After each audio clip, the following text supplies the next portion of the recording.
Maqaa Abbaa, kan Ilmaa, kan Hafuura Qulqulluu, Waaqa tokkoo. Ameen. Dhiifamaa fi tolummaa isaa nuuf baay'isee Waaqayyo Abbaan keenyaa akka baay'ina cubbuu keenyaa osoo hin taane akka tolummaa fi dhiifama isaatti eegee tiksee hanga isaan kanatti kan nu ga'e maqaan isaa qulqulluun guddaa kan galatoomeef kan ulfaate nuuf haa ta'u.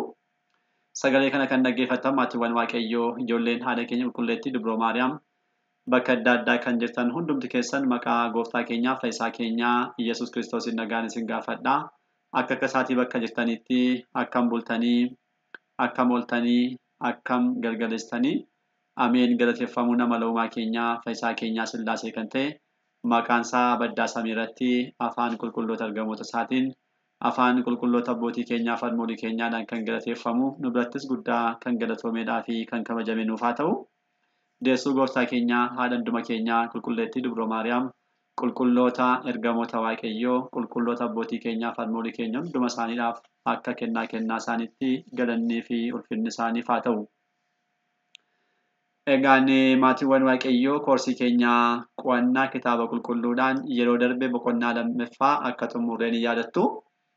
Boqonnaa lammaffaa egaa walumaa galatti barachaa akkuma turre waa'ee hiikaa kitaabni qulqulluu afaan irraa gara afaanitti kan taasifame dabalataan qannoonaa kitaaba qulqulluu kan jedhu kitaabni qulqulluun haala kamiitiin akka inni walitti qabame itti aansinee immoo lakkoofsa kitaabolee qulqullaa'oo qannoonaadhaan warreen qabatamanii kan jedhu kitaabolee 81 tarreessinee haala isaaniitiin lakkaa'aman itti aansinee immoo kitaabolee mana kiristaanaa keenyaa qulqullaa'oo kanneen jiran bakka lamatti qoodnee kitaabolee hundeedhaa fi kitaabolee dhalatoo jechuudhaan kitaaboleen hundee yookiin kitaaboleen qannoonaa 81 akka isaan ta'anii kitaaboleen dhalatoo immoo isaan kanarraatti kan dhalatan yaadaan hundee sana qabachuudhaan yaada tokko qabatanii garuu baratanii kan ibsan ta'uu isaanii ilaallee qoqqoodama isaanii kitaabolee hundees qoqqoodama isaanii ilaalleerraa kitaabolee dhalatoos qoqqoodamaan bal'inaan ilaallee xumurreera jechuudha. Har'arraa jalqabuudhaan immoo akka fedhaa fayyaa Waaqayyootti boqonnaa 3ffaa barumsa kanaa kan ta'u kitaabolee kakuu moofaa kan jedhu kan eegalu ta'a jechuudha. Kutaa haaraa kanaan seensaa fi qoqqoodama kitaabolee kakuu moofaa kan jedhu kan ilaallu ta'a. Walumaa galatti garuu boqonnaa 3ffaa kanaan mata dureewwan muraasa kan ilaallu isaan kanadha. Kan jalqabaa seensa isaanii ilaalla. Seensa boqonnaa kana. Itti aansinee kitaabolee seeraa kan jedhaman ni ilaalla. Kitaabolee seenaa kan jedhaman ni ilaalla. Kitaabolee faarfannaadhaaf ogummaa kan xumuraa kitaabolee raajii kan jedhan kana ni ilaallaa jechuudha. Yeroo akkasitaan kana gabaaboo fakkaatu garuu baay'ee bal'oodha. Bal'isnee inni guddaan hubannaadha waan ta'eedhaaf wanta beekuu qabnu hundumaa haala beekuu dandeenyuun ni kaasnaa jechuudha kitaabolee kana keessatti. Guyyaa har'aa ingidihi seensaa fi qoqqoodama isaa waan ta'eedhaaf seensarraa haa kaanu. Dursinee barachaa akkuma jirre boqonnaa lammaffaa jalatti kitaaboleen qulqullaa'oon kutaawwan yookiin immoo kakuuwwan gurguddoo lamatti akka isaan qoodaman keenyarraa kakuu jechuun kakuu yookiin waadaa jechuun waadaa qaama lama gidduutti raawwatamudha. Kakuun waadaa yookiin waliigaltee qaama lama gidduutti kan raawwatamudha.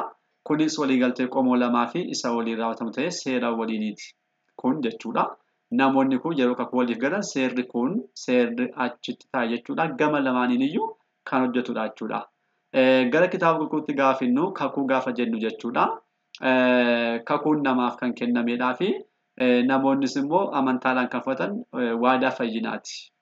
Kakuun kan kitaaba qulqulluu jechuudha. Kakuuwwan kun immoo akkuma jalqabaa kaasaa turre kakuu lamadha. Kakuu lamadha. Kan jalqabaa kakuu moofaati. Kan lammaffaa immoo kakuu haaraati. Kakuun kun maaliifidha moofaa tokko immoo haaraa kan jedhamee kan jedhu mee hubannaa dabarru. Kakuun jalqabaa kakuu moofaa yeroo jennu waadaa kan durii kan jalqabaa jechuu keenyadha malee kan biraa miti. Moofaa gaafa jennu moofa'ee kan darbe kan hafe kana booda faayidaa kan hin qabne jechuu osoo hin taane waadaa kan duraa dursee kan dhufe kan jalqabaa jechuu keenyadha. Waadaan kunis immoo kan jalqabaa waliigaltee Waaqayyo karaa Musee Israa'eloota warreen fooniidhaaf galeedha.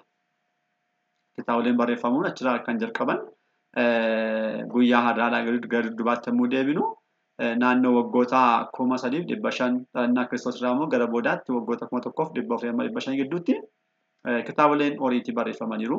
Innaa waadaawwan baay'ee keessatti galamaniiru isaan kun kan jalqabaati waadaawwan kun jechuudha. Kanarraa kan ka'e waadaa moofaa kakuu moofaa jedhamuudhaan ibsamaa jechuudha. Egaan kitaabni kakuu moofaa uumama jalqabaa irraa eegalee hanga Kiristoos dhalatutti walitti dhufeenya namootaa fi Waaqayyoo kan ibsudha. Kana waadaanis. Kitaabileen kakuu moofaa kun erga addunyaa irratti uumama kan jedhaman uumamanii akkasumas namnis erga uumamee booda walitti dhufeenya namootaa fi Waaqayyoo gidduu jiru kan ibsudha. Kitaabileen kun immoo baay'inaan seenaa saboota ijoollee Waaqayyoo jedhamanii seenaa Israa'elootaa odeessu kakuu moofaa jechaadha. Yeroo sanatti saboota Waaqayyoo jedhamuudhaan kan ibsaman isaan waan ta'aniidhaaf seenaa isaanii isaan duukaa bu'ee isaan duukaa ba'uudhaan yeroo isaan kanaanii gara Gibxitti bu'an hojirraan Gibxii bu'uudhaan Gibxii waggoota kan hundumaa jiraachuudhaan isaanuma duukaa hordofee ammas waggaa 40 guutuu karaarra duukaa deemaa ture. Dhaqatee ammas amma biyya isaanii argachuutti biyya sana argachees immoo amma haala amma jiran kanaan qoqqoodamee lafa ta'anitti kitaabni kun isaan hordofee seenaa isaanii barreesseedha jechuudha. Saboota Waaqayyoo jedhamaa waan turaniifidha. Ijoollee Abrahaamidha. Ijoollee waadaa sanaafidha. Dabalataanis immoo ingirii kitaabni kun seenaa isaanii qofa osoo hin taane inni guddaan addunyaa kan fayyisu Kiristoos kan inni dhalatu hidda kanarraa waan ta'eedhaa fi achi keessatti akka seenaattis qabatee dabalataan raajiiwwan fakkeenyaawwan baay'ee waa'ee dhufaatii masichaadhaaf masicha galanisaaf haa ta'uti waa'ee gooftaa keenyaaf fayyisaa keenya Iyyasuus Kiristoosiidhaaf wanta baay'ee barraa'ee ni arganna.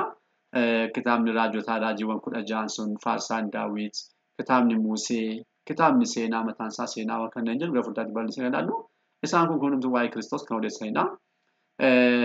Egaa walumaa galatti kitaaboleen kun dhaloota Kiristoosiin dura kan jiran yommuu ta'an kakuu moofaa jedhamaniiru. Moofaa ta'uun isaa immoo kan dulloomeef kan hafe jechuu osoo hin taane barri isaa kan ture kan jalqabaa kakuu lamaaniif isa dursa ta'uu isaadha kan ka'e kakuu moofaa jedhame malee guyyaarraa kakuun kun waa tokko nu fayyadu moofa'eeraa badeeraa gatameeraa kan jedhamu miti jechuudha. Kan akkas jedhamu miti. Ittiyyuu lamaanuu wal qabachuudhaan fuula lamaan saantima tokko ta'anii wajjin deemu jechuudha. Egaan kakuu moofaa kana keessatti qoqqoodamni barichi meeqadha? Akkasumas barichi akkamitti qoqqoodama kan jedhullee mee daqiiqaa muraasaaf haa ilaallu. Kakuu moofaa kan jennu walumaa galatti yeroo keenyu dhaloota addaamirraa uumama addaamirraa kaasee hanga dhufaatii gooftaa keenyaaf fayyisaa keenya Iyyasuus Kiristoos kan jalqabaatti kan jirudha. Kiristoos dhufaatii lama qaba. Kan jalqabaa dubroorraatii foon isheerraa foon lubbuudhaan buufachuudhaan addunyaa fayyisuudhaaf kan dhufedha. Hanga dhufaatii kanaatti kan ture baroonni jiran kakuu moofaa jedhamu. Lakkoofsaa jedhu keenya waggoota 5,500dha. Waggoonni kun hundumtuu maal jedhamu? Kakuu moofaa jedhamu. Haalli lakkoofsa baraa kanaa ingirii akka guyyaarraa gajjallaadha 1, 2, 3 jennee kan lakkoon osoo hin taane gadi lakkaamaa kan dhufudha. Waggaa 5,500 irraati waggaa 5,499. Waggaa 5,498. Jedhaa dhufee waggaa 5,000. Jedhaa dhufee waggaa 4,000. Jedhaa dhufee waggaa 3,000. Itti dhufee waggaa 2,000. Gaddeebii lakkaamaa jechuudha. Haala kanaatiin hanga zeerootti lakkaa'ame. Kana booda zeeroorraa immoo Kiristoos yeroo dhalatu jalqabee tokko dhamuudhaan hiikaa jechuudha. Baroonni kun qoqqoodama qabu. Yaa'u kakuun moofaa bal'inaan kutaawwan 3dha kan inni qabu. Yaa'u asitti kan tarreessine 4dha. Kutaawwan 3 garuu asitti ni qabu. Kutaawwan 3 kun kan jalqabaa kana bara abbootiiti. Kan lammaffaa kan bara warreen mootota kanneen jedhaman ni jiru. Ingirii inni kun baay'inaan kan jalqabu Saa'ol fa'aadha jalqaba. Isaa taane immoo bara lubootaa kan jedhamu hin jiru. Isaan kun sirriitti beekamu. Haa ta'uti abbootii murtii masaafitti kan jedhamus gidduu gara waan ta'eedha. Isaanitti daballee haa keenyu. Bara abbootaa kan jedhu waggoota 3,840 naannoo kanaaf kan turedha. Kun bara abbootiiti. Eenyu fa'aa kan akka Abeel fa'aa kan turanii, Heenok fa'aa kan turanii, Yaareed kan turanii, Noohi, Seem. Ittaanee kan akka Abrahaam, kan akka Yaa'eqoob, kan akka Yoosef ittaanaan kan isaan kun kan isaan turan bara abbootii jedhama. Ittaanee bara abbootii murtiiti. Inni kun Iyyaasuu booda kan jirudha. Iyyaasuu booda saboota isaa gaggeessaa kanneen turan abbootii murtii naannoo 70 kanneen ta'an namoonni wal taanuudhaan saboota sana gaggeessaa turan. Isaan kun naannoo waggaa 5,590dhaaf tureera. Taanee kan dhufu immoo bara moototaati. Yaa'u mootii jalqabaa kan jedhamu Saa'olidha. Bargit Daawitidha. Saa'ol seericha qabatee itti jedhamne waan ta'eedhaaf irraa fudhatameera. mootii jalqabaa kan jedhu Daawitidha. Garuu akka mootummaatti jalqaba kan bulche Saa'olidha waggaa 40. Inni kun mootonni kun hanga deemanii biyya Baabiloon saboonni Israa'el booji'amanitti kan jiran naannoo waggoota 543dhaaf wal duraa duubaan mootonni saboota bulchaniiru. Inni kun kakuu moofaa harka tokko qabataa jechuudha. Kan xumuraa immoo bara lubootaati. Barri lubootaa immoo booji'amuu Naabukeedanasooriin gara Baabiloon taasifamee booda saboonni sun gara biyya isaanii gara Yerusaalemitti erga deebi'anii booda hanga dhufaatii Kiristoos kan jiru bara lubootaadha. Bara lubootaa kan jedhame maaliifidha? Lubootadha kan geggeessu. Aangoo kan qabu, biyya kan geggeessu, murtii kan laatu, wanta hundumaa raawwachuu kan danda'udha lubootadha. Bara moototaas immoo aangoo kan qabu, mana qulqullummaas kan geggeessu, biyyas kan geggeessu mootota waan ta'aniifidha. Bara abbootiin murtii waan isaaniiti wanta hundumaa kan murteessan, biyya kan eegan, saboota kan eegan, diinni yoo dhufe kan duulan isaan waan ta'aniif bara kana jedhameera. Bara lubootaa kana keessa mootonni hin turre. Luboota qofatu geggeessaa ture. Isa booda Roomaanonni dachee Israa'el qabachuudhaan bituu jalqabanii warreen saboonni Israa'el akka seera isaaniitti luba qofaan geggeeffamu. Mootonni immoo dhufanii irratti dachee isaanii qabataniiru. Isa booda dubbiin badee malee bara lubootaa jedhama barri kunidha.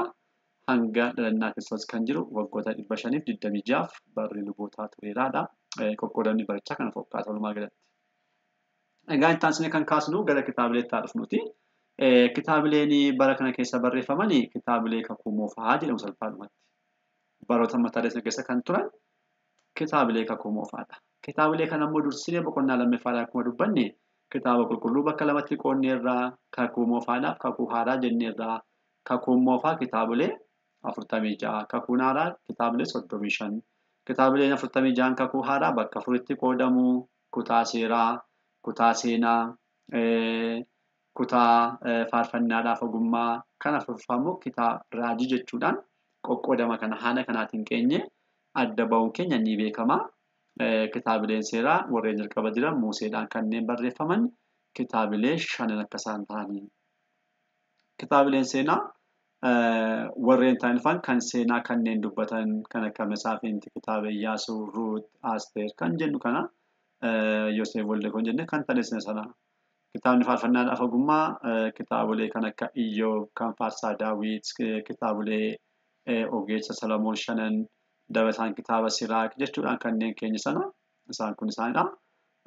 Kitaabileen raajii immoo raajota gara dhumaa kanneen jiran 16 gurguddoota 4 fi xixiqqoota 12 kanneen jedhaman. Isaan kana kan gara fuulduraatti tokko tokkoon bal'isnee ni ilaallaa jechuudha. Kutaan jalqabaa kitaabilee ganaa kana kitaabilee seeraa kan jedhudha. Kitaabilee seeraa. Kutaawwan arfan kitaabilee kakuu moofaa keessaatu kutaa jalqabaadha. Kutaa seeraadha. Kutaa seeraadha. Kitaabilee seeraa kanneen jedhaman kitaabilee oriitii jennee kan waamnudha. Kitaabilee oriitiidha. Yaa oriitii jechuun jecha Kiristoota hiikkaan isaa immoo seera jechuudha. Salphaadhumatti kitaabileen kun baay'inni isaanii kitaabilee 5dha. Seera uumamaa, seera ba'uu, seera leewwotaa, seera lakkoofsaadhaa fi seera keessa deebii kanneen jedhamanidha. Isaan kun maqaan isaanii haala kanaatiin moggaafamanii barreessaan isaanii Museedha. Museen yeroo barreessu seera uumamaa, seera ba'uu jedhee moggaasne. Maqaa kana booda kan moggaasan yoo asitti barreeffameera. Qabiyyee isaaniitti hundaa'uudhaan abboonni 318 Niqiyaatti walitti qabaman.